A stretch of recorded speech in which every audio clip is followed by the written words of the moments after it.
할렐루야. 오늘 저는 요한일서 5장 1절로 8절 말씀으로 증거하는 이가 셋이니 성령과 물과 피라 이라는 제목으로 은혜의 말씀을 나누고자 합니다. 사도 요한이 요한일서를 기록하게 될 때는 AD 약 90년 정도가 됩니다. 이 요한일서는 또한 기독교 교리서라고 하는 별명도 있습니다. 당시 사도 요한이 이제 이 기록을 했을 때 외부적으로는 로마 황제 숭보 세상 때문에 굉장히 핍박이 심했을 때였습니다. 외부적으로는 황제 숭배 사상으로 인해서 핍박과 기독교인들의 탄압이 이루 말할 수가 없었었고, 또 문화적으로도 그 이방 문화 가운데 있어서 이 믿음을 지킨다는 게 쉽지 않습니다. 그러한 혹독한 시련과 탄압 속에서 이제 외부적인 핍박이 있었을 뿐만 아니라 또한 내부적으로는 또 이단 사상이 굉장히 많이 만연돼 가지고 그것이 내부에 침투했기 때문에 하나님을 믿는 믿음 안에 들어온 하나님의 자녀들까지도 잘못된 그 이단 사상에 넘어가 가지고 많이 하나님의 그 도를 떠나는 경우가 많았기 때문에 오늘 이 말씀을 통해서 우리가 믿는 기독교의 교리, 우리는 신학을 얘기하는 것이 아닙니다. 우리는 예수 그리스도 그분만이 왜 길이고 왜 진리고 생명인지, 왜 예수님만 믿어야만 우리가 구원을 받는지 이거는 분명히 우리가 알고 넘어가야 합니다. 분명히 그 진리를 알고 있어야만 어떤 그 이단 사상이 우리에게 들어올 때 그것을 우리가 물리칠 수 있는 말씀으로 영적 분별을 할 수 있게 되는 것입니다. 당시에 그 이단 사상 중에서 영지주의라는 것이 있었어요. 그러니까 초대교회 때 가장 아주 만연된 이단 사상으로 영지주의와 특히 말시온주의라는 게 있었는데, 이 영지주의는 완전히 혼합 종교예요. 그래서 헬라 철학과 동방 종교라든가 그리고 유대교, 기독교 이것을 전부 합쳐가지고 자기들이 예수 그리스도를 믿는 진리를 굉장히 대적했던 그런 이단들입니다. 그들은 말하기를 예수님께서 십자가에 죽으신 것은 예수님이 아니었다고 이렇게 말을 합니다. 어떤 일반 보통 사람이 그 사람의 세례를 받을 때 하나님 신이 그 사람에게 싹 들어와가지고 일을 하다가 십자가에 달릴 때 하나님의 신은 싹 떠나버리고 죽은 것은 그 인간이었다, 이렇게 억지를 쓰는 그런 이단들이 있었습니다. 그러니까 예수님께서의 동정녀를 탄생해서 하나님이 아들이 육신이 돼서 오셔서 십자가에 죽으신 것을 완전히 정면으로 부인하는 그런 이제 사상을 가지고 있었고, 또 예수님을 믿어서 구원받는 것이 아니고 우리 사람에게는 어떤 신령한 기운이 있는데 그 사람 속에 있는 어떤 신령한 기운을, 영적인 어떤 지식을 자기가 터득하게 되면 스스로 구원을 받을 수 있다. 이것이 그렇게 만연돼 가지고 많은 성도들을 타락을 시켰습니다. 뿐만 아니라 그들은 헬라 철학에서 이원론을 주장을 했는데 우주론적 이원론을 주장하는 자들이었어요. 뭐냐면 영계는 선하고 물질계는 악하다. 그러니까 영계는 선한데 물질계는 악한데 영이신 하나님이 어떻게 이 악한 물질로 구성된 인간의 몸을 입고 올 수가 있느냐? 그건 말이 안 된다. 이렇게 정면으로 예수 그리스도께서 십자가에서 죽으신 것을, 하나님의 아들이 육체를 입고 성육신 하셔서 오셔서 인류의 죄를 담당하시고 죽으실 것을 정면으로 그들이 반박하고 도전을 하게 된 것입니다. 뿐만 아니라 다른 그 이단들도 마찬가지예요. 그 당시에 에비온파라든가 이런 것들은 야, 우리가 그래도 구약도 믿어야지, 그래서 할례를 받아야, 예수님을 믿은 거 좋아, 그런데 할례도 받아야 너희가 구원을 받는다, 이런 파가 있는가 하면은 또 말시온파라는 게 있었어요. 말시온파는 구약의 하나님 복수의 하나님 아니냐, 구약의 하나님은 심판하는 무서운 공의의 하나님 아니냐, 우리는 그런 하나님 싫어. 우리는 사랑의 하나님만 좋아. 예수 그리스도를 통해서 십자가에서 그분이 죽으심으로 우리 죄 용서받는 그 하나님만 좋아. 그렇기 때문에 우리는 이 구약의 하나님은 필요 없다. 우리는 구약의 하나님은 싫고, 그래서 구약은 싫으니까 우리는 구약에 우리 성경으로 삼지 않겠다. 우리는 따로 책을 만들어야겠다 해가지고 구약은 다 잘라내버리고 신약 중에서도 가장 구약 냄새가 나지 않는 누가복음 하나만 딱 가지고, 또 바울 서신이 있는데 바울 사도가 13권을 성경을 기록하게 됐는데 그 13권 중에서도 디모데 전서, 후서, 디도서 이건 필요 없다. 그러고서 10권만 빼가지고 이건 우리 성경이다 해가지고 그렇게 믿음을 가진 자들이 있었어요. 자, 이런 상태. 뿐만 아니라 몬타너스파라는 것도 또 등장을 해가지고 그 사람은 시벨레, 그러니까 이방 종교죠. 신비 종교의 사제였는데 그 사람이 성령을 받아가지고 하나님을 알게 되고 예수 믿어 성령을 받았어요. 그랬더니 어떻게 변했냐면 성령의 활동은 나의 활동이다. 나는 성령의 대변자다. 그러다가 급기야는 내가 바로 성령이다. 이렇게 한 거예요. 그런데 오늘날도 동일하게 자기가 그리스도라고 하는 사람 얼마나 많아요. 자기가 성령이라고 하는 사람도 있습니다. 그러지 않아요? 자기가 하나님이라고 하는 사람들이 얼마나 많습니까? 이게 어느 시대를 불문하고 이단들은 어떻게든지 진리를 희석시키는 것입니다. 지금도 그러지 않습니까? 진리가 얼마나 희석됐어요. 오직 예수님만이 길이시고 예수님만이 진리시고 예수님만의 생명이 있습니다. 예수님 안에만 생명이 있는 거예요. 그래서 우리는 그분 한 분만으로 우리가 구원을 받습니다. 그런데 WCC라든가 지금 온통 세상이 배도한 그 물결을 보면 아주 온갖 종교들이 다 혼합을 해가지고 한 하나님을 섬긴다고 하는 시대가 되지 않았습니까? 그러므로 우리가 진리를 알아야 돼요. 진리를 알 때 우리가 참 자유를 누릴 수가 있습니다. 진리를 모르면 여지껏 예수님 믿어놓고 그 후로 잘못된 이단 사상이나 잘못되게 미혹돼서 진리에서 떠나버려서 멸망의 길로 들어가는 것입니다. 그래서 하나님께서 요한 1서를 통해서 바로 진리 대신 예수 그리스도, 예수님만이 진리인 것을 말씀을 하시는데 가장 중요한 것은 바로 성육신이에요. 하나님의 아들이 육체를 입고 오신 것이 바로 우리의 그 믿음의 교리인 것입니다. 그래서 요한일서 4장 보면은 사랑하는 자들아 영이라고 다 믿지 말고 그 영들이 하나님께 속하였나 시험하여 보라고 했습니다. 많은 거짓 선지자가 세상에 나왔다는 거예요. 하나님께 속한 영은 이것으로 알 것인데 바로 예수 그리스도께서 육체로 오신 것을 시인하는 영마다 하나님께 속한 것이고 예수님을 시인하지 않는 영은 하나님께 속한 것이 아니다.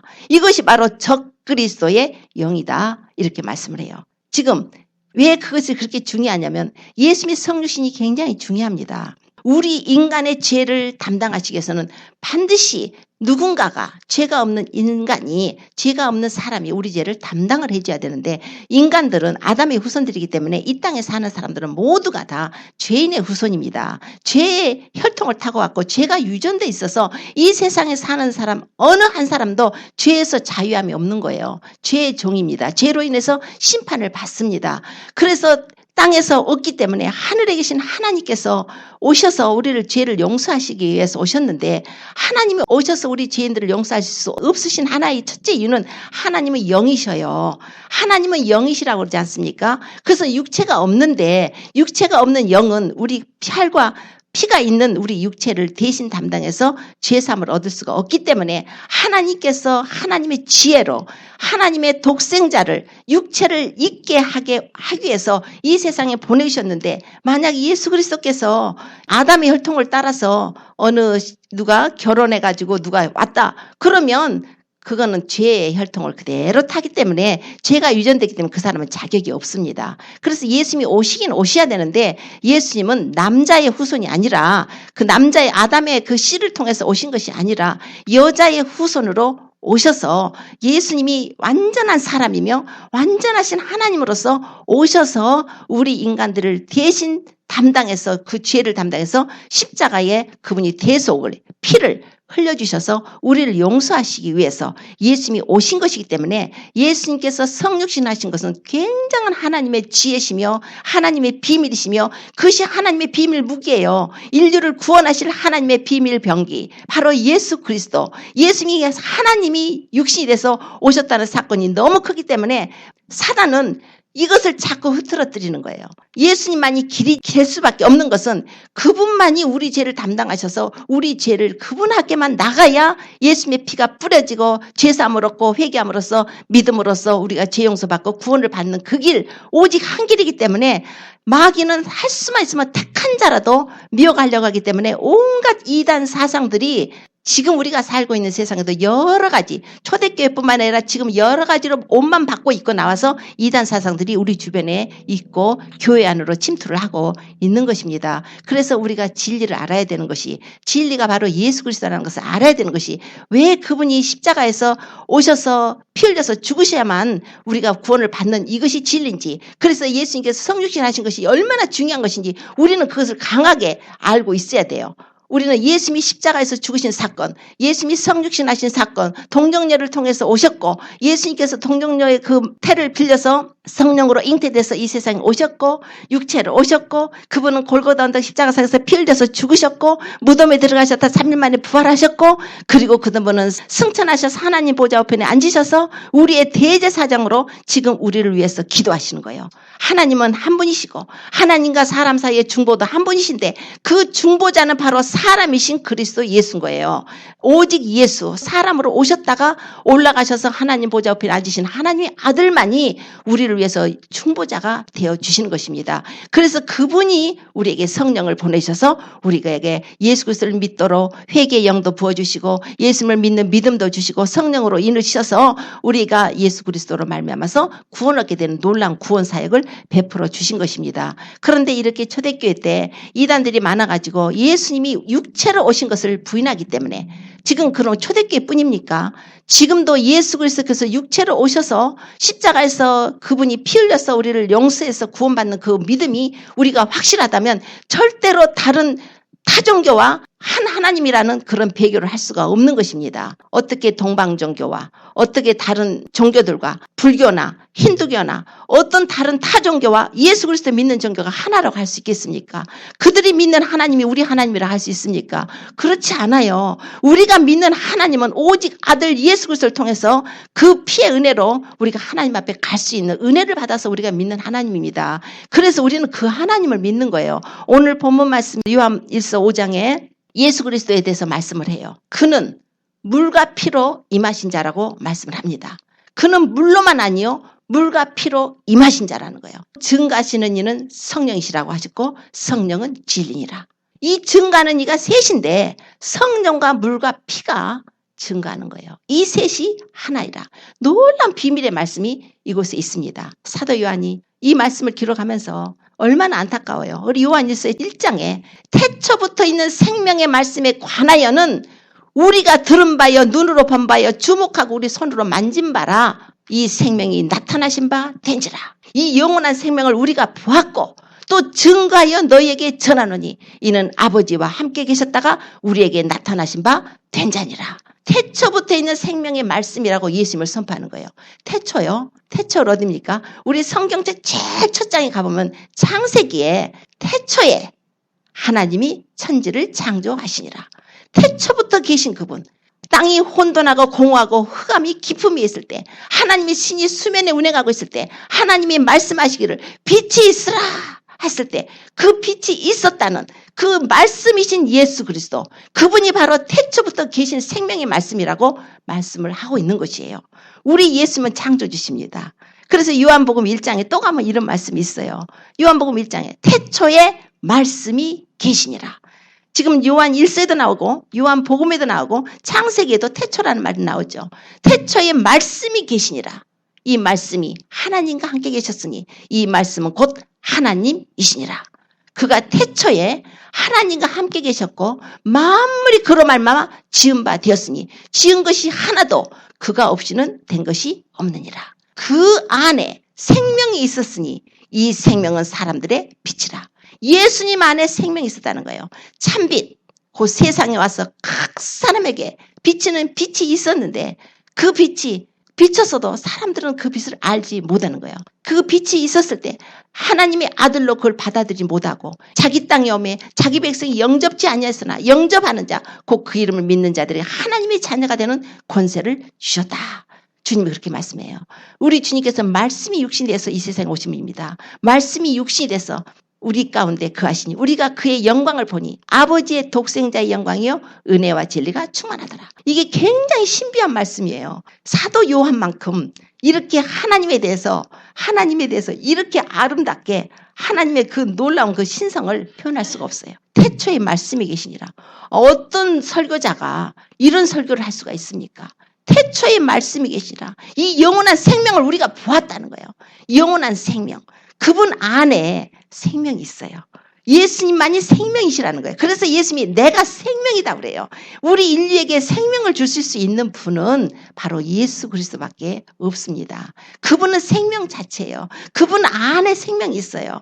그분만이 생명이시기 때문에 우리가 영이 죄로 인해서 영이 죽어버려서 우리는 생명이 없었던 사람들이에요. 우리는 태어나면서부터 생명이 없어요. 이미 영이 죽어버렸어요. 육체의 생명 잠깐 있다가 영혼이 육을 떠나서 하나님 앞에 갔을 때는 그 죄로 인해서 심판을 받을 수밖에 없었던 이런 죄인들이 이 영원한 생명을 받기 위해서는 하나님의 아들, 영원한 생명을 가지신 그분이 우리 안에 들어오셔서 우리의 죽은 영혼을 살려가지고 그분의 영원한 생명이 우리에게 들어올 때야 우리가 영원한 생명을 받는 것입니다. 우리에게 영생이 있습니다. 그 아들을 믿는 자에게는 영생이 있는 거예요. 아들이 없는 자에게는 영생이 없어요. 영생이 뭐예요? 영원히 사는 것이 영생인데 우리는 예수 그리스도를 통해서만 영원히 살 수 있는 그 은혜를 받는단 말입니다. 예수님만이 들어오셔야, 그분의 영이 들어오셔야. 아담은 산영이었지만 고린도전서 15장에 보면 예수님은 살리는 영으로 오셨습니다. 아담이 범죄해서 우리 영이 죽어버렸어요. 네가 선악을 알게 한 나무 씨가를 먹는 정령 죽으리라. 그가 선악과를 따먹고 죽었잖아요. 그러나 육체가 죽은 것이 아니라 영이 죽은 것이었어요. 육체는 좀 있다가 죽었죠. 그 하나님 말씀하신 건 내가 너에게 이른 말은 영이요 생명이라고 그러셨지 않습니까? 우리 주님의 말씀을 먼저 영으로 받으십시오. 우리가 예수님을 믿는 거 이 땅에 축복도 있지만 먼저 우리 영적인 것입니다. 우리 영혼이에요. 하나님께서 독생자 예수님을 이 땅에 보내신 것은 우리의 영혼을 살리기 위해서 보내셨습니다. 우리의 믿음의 결국은 영혼의 구원입니다. 우리가 예수님을 믿어놓고 우리가 영혼을 구원을 못 받는다면 그것처럼 비극이 없겠죠. 하나님의 모든 마음은 우리의 영혼을 살려서 이 죽어버린 영혼들, 죄로 인해서 허물로 죽어버린 너희, 그 영혼을 우리를 살려서 하나님의 아들의 영을 우리 안에 부어주시고 우리 안에 우리가 믿음으로 회개함으로써 그분의 은혜로 성령이 들어오셔서 우리가 용서받고 성령으로 거듭나서 그 영혼이 거듭나서 영원한 생명을 얻고 그 영원한 생명을 얻은 자기 때문에 우리가 영생을 가진 거예요. 영생을 이 땅에 있으면서 우리가 아직 우리의 구원이 완전히 완성되지 않았다고 해서 영생이 없는 게 아닙니다. 우리는 이미 영생을 얻은 자예요. 그분의 영이 우리 안에 들어와 계시다면 우리는 영원한 생명이 우리에게 있습니다. 우리는 영원히 사는 자예요. 우리 육신이 떠나죠. 우리 육신이 떠나서 이 몸은 무덤 속에 들어가서 썩어져서 없어지겠지만은 하나님께서 주님이 다시 재림하실 때는 우리의 몸을 부활체로 살려주신다 하셨고 살아서 우리가 살았을 때 주님이 오신다면은 우리는 죽음을 보지 않고 영원한 생명의 몸, 부활의 몸으로 이제 새 몸을 받아요. 받아가지고 새 몸으로 부활체 몸으로 영광스럽고 영화롭고 강한 몸으로 썩지 않고 죽지 않는 몸으로 받아서 우리가 영원히 주님과 함께 그 영원한 나라에서 주님의 그 영원한 처소에서 우리가 살게 되는 것입니다. 이게 바로 하나님의 계획이고 하나님 우리에게 베푸신 은혜고 사랑인 거예요. 하나님께서 그 아들을 보내셔서 이분은 물과 피로 임한 자라고 그랬어요. 물과 피. 물이 뭐예요? 물이라는 것은 에베소서 5장 26절에 가보면은 물은 너희가 물로 씻고 말씀으로 깨끗하게 해서 거룩하게 한다. 이런 말씀이 있어요. 우리를 하나님 앞에 영광스러운 교회를 세우시는데 물로 씻으래요. 말씀으로 깨끗하게 한대요. 그러니까 물은 말씀을 의미하고 있습니다. 또한 물은 세례를 의미해요. 세례. 또한 물은 회개를 의미할 수가 있어요. 물에 여러 가지 뜻이 있습니다. 그래서 첫째 말씀을 보게 되면 말씀에 우리 주님께서 요한복음의 15장에 이제 나는 포도나무에 너희는 가지라 이 말씀하시면서 너희는 내가 일러준 말로 이미 깨끗하였으니 너희는 내 안에 거하라 나도 너희 안에 거하리라. 너희는 내가 이미 일러준 말로 깨끗했다는 거예요. 우리가 깨끗해질 수 있는 것은 하나님 말씀으로 깨끗해지는 것입니다. 물로 씻는다는 것은 하나님 말씀으로 씻는 것이에요. 물로 씻고 회개를 한다는 것은 하나님의 말씀을 기준으로 우리가 회개를 하는 것입니다. 그래서 물이라는 것은 하나님의 말씀인데 또 베드로전서 1장 23절에도 너희가 거듭난 것이 썩어질 씨로 된 것이 아니고 썩지 아니할 씨로 되어 있는데 하나님의 살아있고 항상 있는 말씀으로 되었느니라. 하나님의 물을 우리에게 보내주신 것은 예수께서는 물로 임하셨다는데 물이 우리에게 오셨다는 것은 말씀이 육신이 돼서 오신 예수 그리스도를 말씀하죠. 자, 그런데 그 물이 온 것은 말씀을 가지고 오신 것이에요. 예수님은 말씀이 육신이 돼서 오셨고 또 하나님의 말씀을 우리에게 증가해 주신 분입니다. 그래서 그 말씀이 하나님의 말씀으로 너희는 내가 너희에게 일러준 말로 너희 이미 깨끗했다 그러지 않습니까? 말씀으로 깨끗해지는 거예요. 그 말씀에다가 성령님의 역사하심으로 우리가 거듭남의 역사가 일어나는 거예요. 성령께서 아무것도 없는데 우리를 거듭나게 하시는 것이 아니라 하나님의 말씀의 씨가 썩지 않냐 씨가 우리의 심령이 뿌려졌더니 하나님께서 그걸 거듭남의 역사로 성령을 통해서 해주신다는 거예요. 성령의 증거죠. 말씀으로 임하셨죠. 물로 임하셨다는 건 그런 의미가 있어요. 우리 주님께서는 우리에게 물로 임하신 것이 바로 하나님의 말씀이 우리 안에 주어진 것이에요. 우리는 말씀을 먹고 삽니다. 그래서 사람이 떡으로만 사는 거 아니다. 살아계신 하나님 말씀으로 산다. 하나님이 우리에게 말씀을 주셨어요. 그래서 예수님이 그 말씀으로 오신 분입니다. 하나님의 말씀이 얼마나 급하셨는지 육신을 입고 직접 오셔버렸어요. 우리를 구하시기가 너무나 하나님 마음이 조급하시고 너무 우리를 구하시는 것이 그 사랑 때문에 그 갈망 열망 때문에 말씀만을 보내시지 않고 선지자들 통해서는 말씀만을 보내셨지만 우리 신약시대 사는 사람들은 그 말씀이신 그분이 육체를 입고 오셨다는 거예요. 우리 예수님은 말씀인 자체분이 육신을 입고 오신 것입니다. 하나님이 증거를 하셨죠. 예수님께서 세례를 받으실 때 한문이 열렸어요. 한문이 열리고 이는 내 사랑하는 아들이요 내 기뻐하는 자라. 하나님이 오셨다는 걸 하나님이 증거를 해주신 것입니다. 증거하는 자가 셋이죠. 증거하는 자 셋 중에 하나님이 또 증거하시지 않습니까? 너희는 내 사랑하는 아들이고 내 기뻐하는 자라. 이가 바로 하나님의 말씀이시며 또 말씀을 가지고 오신 분이며 그 하나님께서 그 육신을 입고 오신 예수 그리스도를 또한 말씀을 하고 있습니다. 또 물의 뜻의 의미가 있냐면 세례가 있죠. 세례예요. 그런데 이 세례를 가장 먼저 베푼 사람이 세례 요한입니다. 세례 요한이 요단강에서 세례를 베풀 때 회개하라. 천국이 가까웠다. 사람들이 와서 막 회개하고 그 자기 죄를 자복하고 회개하고 요단강에서 이제 세례를 받습니다. 한날은 보니까 예수라는 분이 오셔요. 세례 요한하고 예수님하고는 또 특별한 관계가 있지 않습니까? 친척 관계가 되는데 자기가 들었던 그 마리아를 통해서 성령으로 잉태돼서 하나님이 아들이 태어났다고 알고 있었던 그분 예수라는 분이 이제 자기 앞에 나타난 거예요. 그래서 세례를 받고자 예수님이 오셨을 때 내가 당신에게 세례를 받아야 될 텐데 당신이 내게로 오십니까? 그랬을 때 예수님께서 우리가 이와 같이 하여 모든 의를 이루는 것이 합당하다. 그래서 세례를 베풉니다. 세례를 베풀었더니 그 순간에 물속에 들어갔다 주님이 탁 올라오시는 순간에 하늘문이 쫙 열려버린 거예요. 하늘문이 열렸다는 것이 우리는 그냥 보통 느껴질지 모르지만 사실 이스라엘 백성들에게는 구약의 말라기 이후로 하나님이 어떤 선지자도 보내주시지 않았어요. 말라기 이후로 400여 년의 세월이 흘렀을 때 세례 요한이 하나가 등장을 했고 그 후에 예수님께서 등장을 하시게 되는데 세례 요한은 나는 광야에서 외치는 자의 소리다.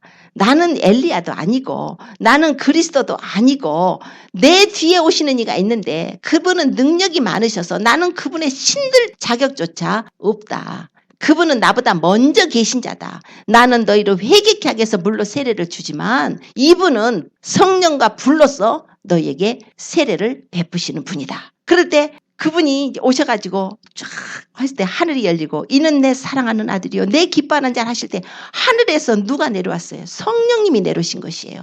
비둘기 형체로 성령님이 오셔서 예수 그리스도 위에 머물러 계시는 걸 보고 그가 이분이 바로 하나님의 아들이다. 세례 요한이 증거를 하게 된 거예요. 하나님이 나를 세례를 베풀으라고 하신 것은 바로 이분을 우리의 그리스도로 오신 예수님 모든 사람의 죄를 담당해서 자신 목숨을 대속물로 내어주실 예수 그리스도를 우리들에게 소개를 해주기 위해서 하나님께서 세례를 베풀라고 하셨다고 요한복음이 말씀을 하고 있는 거예요. 자기도 몰랐는데 하늘문이 열려서 그렇게 성령님이 내려오시고 하늘에서 음성이 들릴 때 이는 내 사랑하는 아들 내 기뻐하는 자를 할 때 아 이분이 바로 하나님의 아들이구나. 그가 세상에게 증거를 했다는 것입니다. 예수님께서 왜 근데 세례를 받으셔요? 세례는 죄사함을 얻게 하는 회개의 세례입니다. 회개하는 마음으로 주님 앞에 나서 우리가 세례를 받는데 예수님은 죄가 없으신 분이 왜 세례를 받아요? 그거는 회개하라. 천국이 가까웠다. 죄사함을 얻게 하는 세례예요. 예수님은 그 죄사함을 얻을 필요가 없어요. 그분은 죄인이 아니시니까. 의인으로 오셨으니까, 하나님의 아들이 성육신 하셨으니까. 그런데도 예수님께서 세례를 받으신 것은 바로 우리 인류의 대표가 되어주시기 위해서 받으신 것입니다. 아담이 우리 인류의 대표죠. 첫 번 대표는 아담인데, 아담은 오실자의 표상이에요. 아담이 죄를 지어서 온 인류가 아담 한 사람으로 말미암아서 죄가 세상에 들어갔고, 모든 사람이 죄를 범해서 사망이 모든 사람에게 이르렀다. 아담이 그 죄의 첫 번째 사람이잖아요, 인류 중에서. 그래서 아담 한 사람으로 해서 모든 사람이 죄인이 돼버렸는데, 죄가 유전이 됐는데, 이제 두 번째 오신 예수 그리스도가 두 번째 아담으로 오셔서 그분이 인류의 대표가 되어주셔서 테이크오버 하신 것이에요. 내가 죄가 없지만 내 이 죄인들을 내가 맡겠다는 거예요. 우리 예수님이 인류의 대표십니다. 우리가 아담 안에 살고 싶은 사람은 그건 아직 저주 가운데 사는 거예요. 아담의 혈통 가운데 아직 예수님 믿지 않고 거듭나지 않고 아담에 사는 그런 자연인으로 사는 것은, 그거는 여전히 죄 가운데 사망 가운데 사는 자들이고 구원이 없습니다. 그러나 우리가 아담 안에 살던 우리가 이제 예수님으로 우리가 옮겨온 거예요. 하나님의 사랑의 아들의 나라로 옮겨온 것입니다. 예수님을 믿음으로 우리의 대표는 바로 예수 그리스도예요. 예수님이 바로 우리의 주님이 되어주셨습니다. 우리의 하나님이고 그리스도죠. 예수님으로 말미암아서 구원을 받는 거예요. 자, 이런 의미가 있어요. 예수님께서 세례를 받으셨을 때 바로 그 세례의 의미가 물로 임하신 자다. 그 물로 임하셔서 물로다가 예수님이 세례를 받으셔서 우리의 인류의 죄를 담당할 두 번째 대표로서 오셔서 그분이 우리 죄를 담당하셨기 때문에 그 대표로서 골고다 언덕 십자가상에서 그분이 피 흘려 죽으셨을 때 다 이루었다. 예수님께서 그 죄싹은 사망인데 우리가 지은 죄값으로 우리가 당해야 될 그 사망의 심판을 예수님이 대신 죽어주심으로 예수님이 다 담당하시고 다 이루었다. 예수님이에요. 예수 그리스도로 말미암아서 그분이 죽으심으로 무덤에 들어갔다 부활하심으로 우리 죄가 용서를 받고 구원을 받아야 되기 때문에 예수님께서 육체로 오신 것을 부인하는 자는 이것은 믿음이 아닌 것입니다.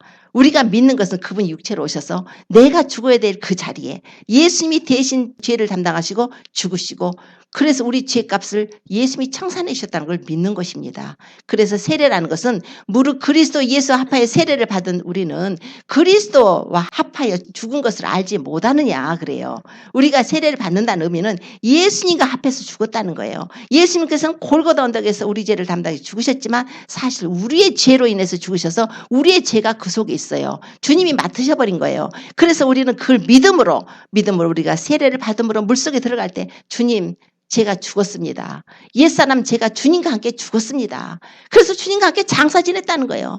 무릇 예수님과 함께 세례를 받은 자는 그의 죽으심과 합해서 세례를 받은 것이고, 우리가 그의 죽으심과 함께 세례를 받았다면 그의 장사하심, 죽으시고 장사하셨죠? 우리도 장사를 치렀다는 거예요. 우리는 이미 장례 치른 사람들이에요. 이미 옛사람이 죽어서 옛사람, 예수님 안 믿고 죄짓고 살던 옛사람은 이미 장례 치러서 다 죽어버리고 이제 예수님이 부활하심으로 우리도 부활과도 연합해서 우리도 부활체가 된다는 것입니다. 새 생명을 주신 거예요. 그게 바로 하나님의 비밀이에요. 예수님이 반드시 육체로 오셨어야만 되는 거예요. 그래서 증거하시는 분이 물이시고 피가 증거한다고 그랬어요.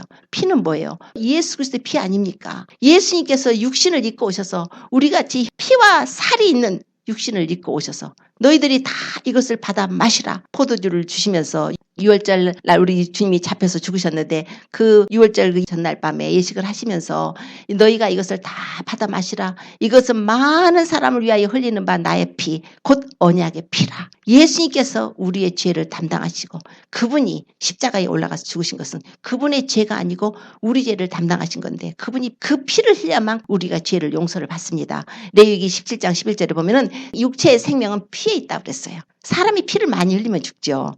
육체의 생명은 피에 있습니다. 내가 이 피를 너희에게 주어서 단에 뿌려서 너희 생명을 속하게 하였나니 생명이 피에 있으므로 피가 죄를 속하느니라. 피예요. 구약시대는 짐승의 피로 다 대신했지만 예수님이 오신 후로는 짐승의 피가 아니라 우리하고 똑같은 사람으로 오신 예수 그리스도의 그 순결하신 보배로운 피, 너무나 고귀하신 피, 의인의 피, 그 피를 우리 죄인들을 위해서 다 죄를 맡으시고 그분이 대신 피 흘려서 죽으신 것입니다. 그래서 이사야서 53장에는 그가 찔림은 우리의 허물을 인함이요 그가 상함은 우리의 죄악을 인함이라. 그가 징계를 받음으로 우리가 평화를 누리고 그가 채찍에 맞음으로 우리가 나음을 입었도다. 에베소서 5장 2절에 그는 향기로운 제물과 생축으로 자신을 하나님께 드리셨느니라. 우리 죄인들을 위해서 주님이 향기로운 제물로 하나님께 드렸어요. 베드로전서에는 뭐라고 그래요? 베드로전서 2장 22절 쭉 이하에 보면은 저는 죄를 범치 아니하시고 그 입에 괴사가 없으신데 욕을 받으시되 대신 욕하지 아니하시고 고난을 받으시되 위협하지 아니하시고 오직 공의로 심판하시는 자에게 부탁하시며 친히 나무에 달려 그 몸으로 우리 죄를 담당하셨으니 우리 죄예요.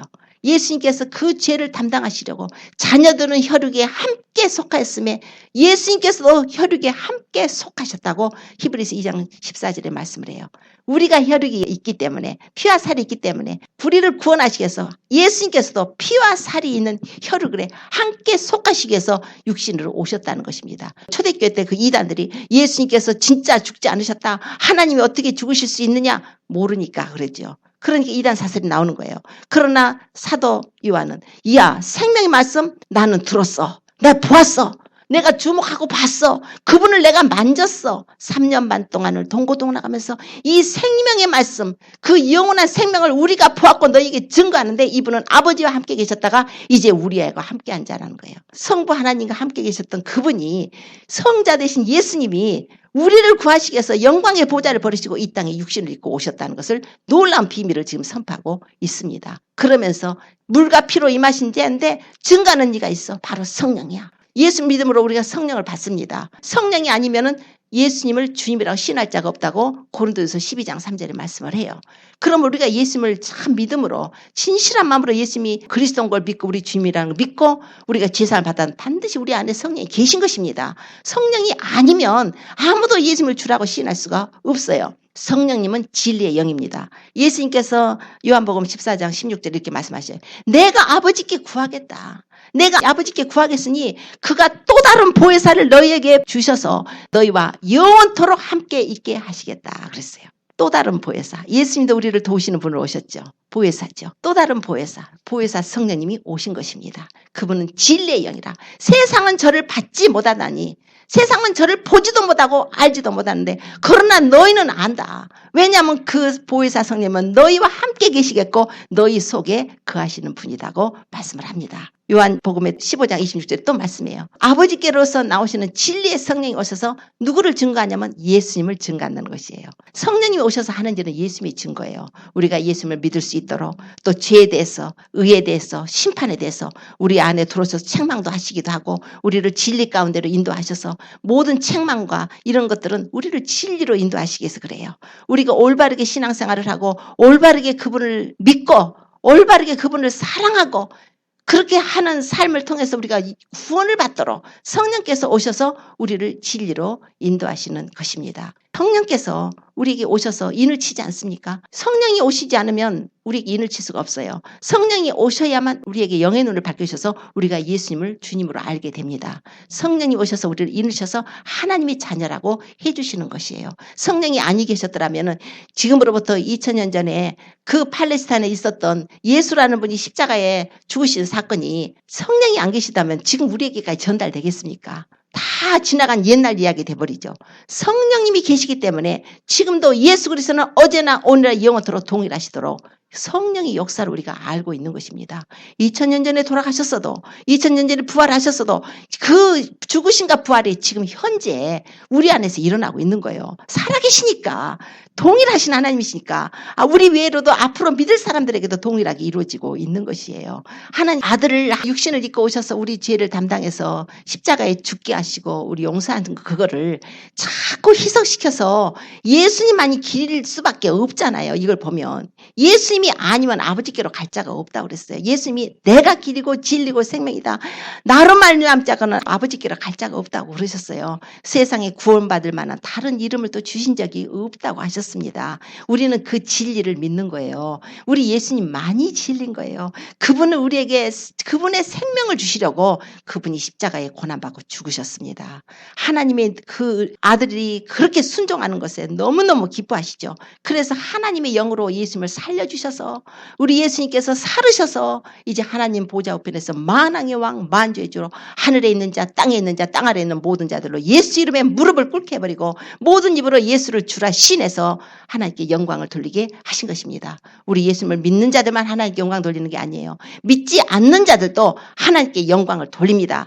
이제 믿지 않는 자들이라고 해서 우리 하나님께 영광 안 돌리는 게 아니에요. 이제 예수님께서 심판주로 오셨을 때 믿는 자들은 물론 하나님께서 주님이 공중제림하실 때 성도들을 다 데리고 올라가셔서 하늘에서 7년 동안 혼인잔치가 벌어지게 될 때에 이 세상을 심판으로 오시고 이 세상을 7년 동안 하나님께서 엄청난 환란으로 심판하시고 주님이 재림하실 때에 볼지어다 구름을 타고 오시리라. 각인의 눈이 그를 보겠고 그를 찌른 자들도 볼 터이요 땅 위에 있는 모든 사람이 애곡하리니 그러하리라. 아멘. 요한계시록에 말씀을 해요. 마태복음 24장에도 구름을 타고 오신대요. 그때는 땅에 있는 모든 사람들이 통곡을 해요. 주님께 철장을 가지고 오시죠.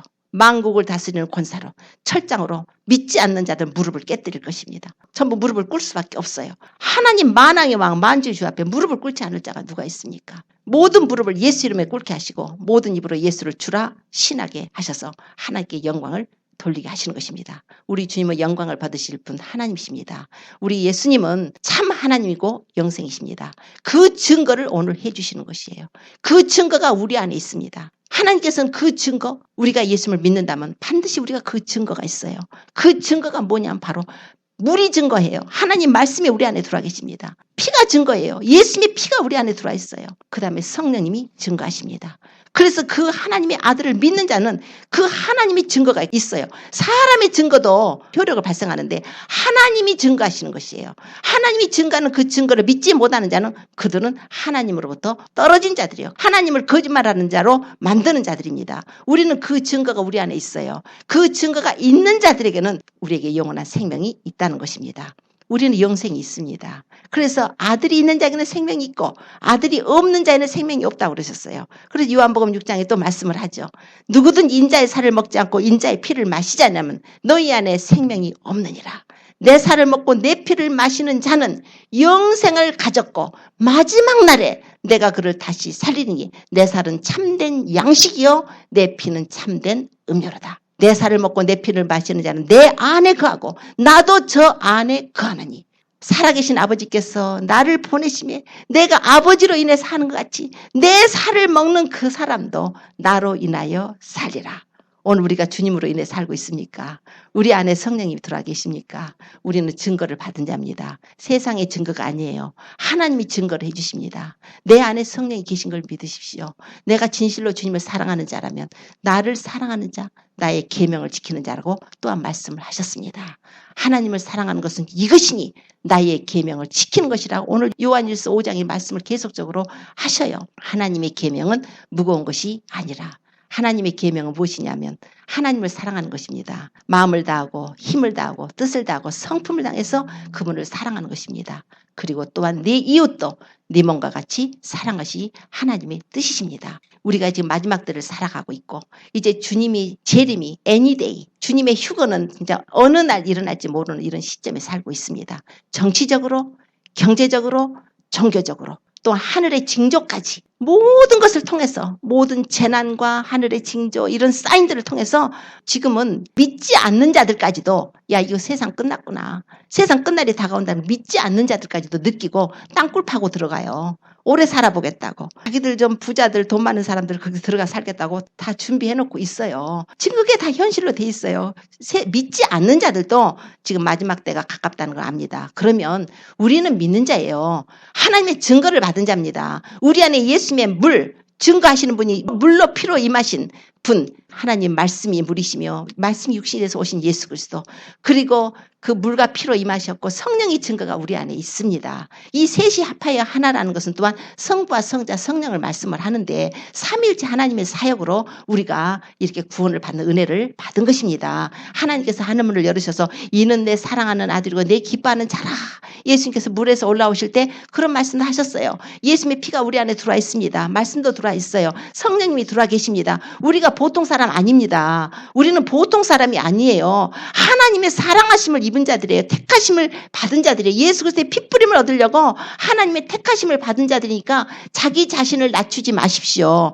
우리가 자신 낮추지 말랐다고 해서 교만하게 살아가는 것이 아니라 우리가 그런 신분인 것을 우리가 깨닫고 우리는 하나님의 영광을 위해서 창조된 자고 하나님을 찬송을 드리기 위해서 우리가 지음을 받은 자입니다.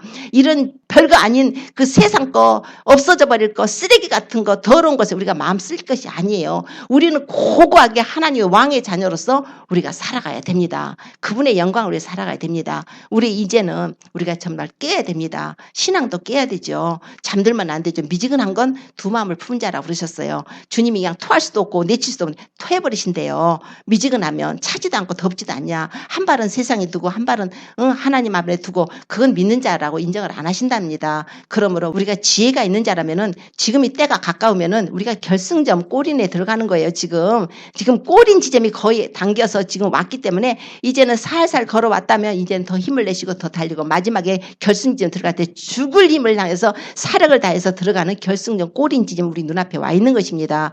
그러므로 우리는 깨야 돼요. 우리가 말씀으로 깨는 것이에요. 말씀도 주님하고 교통하십시오. 기도로 교통하십시오. 말씀과 기도를 우리가 거룩해 집니다. 아까 그러잖아요. 물로 씻고 말씀으로 깨끗하게 진다 하지 않습니까? 우리가 거룩한 영광스러운 교회가 되기 위해서는 하나님의 말씀을 갖고 하는데 말씀을 그냥 읽으라고 많이 읽으라는 얘기가 아니에요. 말씀을 읽으면 그 말씀을 묵상을 하십시오. 그 말씀을 정말 내 생명 양식이 되도록 그 말씀을 묵상을 하고 그 말씀대로 살려고 우리가 하나님의 뜻 가운데 살지 못하면 회개하고 그 말씀대로 살려고 해야 되는 것입니다. 그래서 늘 회개와 말씀과 기도가 이게 병행이 돼야 돼요. 그리고 또 영혼들을 위해서 우리가 중보를 해야 됩니다. 자녀들, 가족들 어떻게 하랍니까? 우리 마음을 한번 점검을 해보십시오.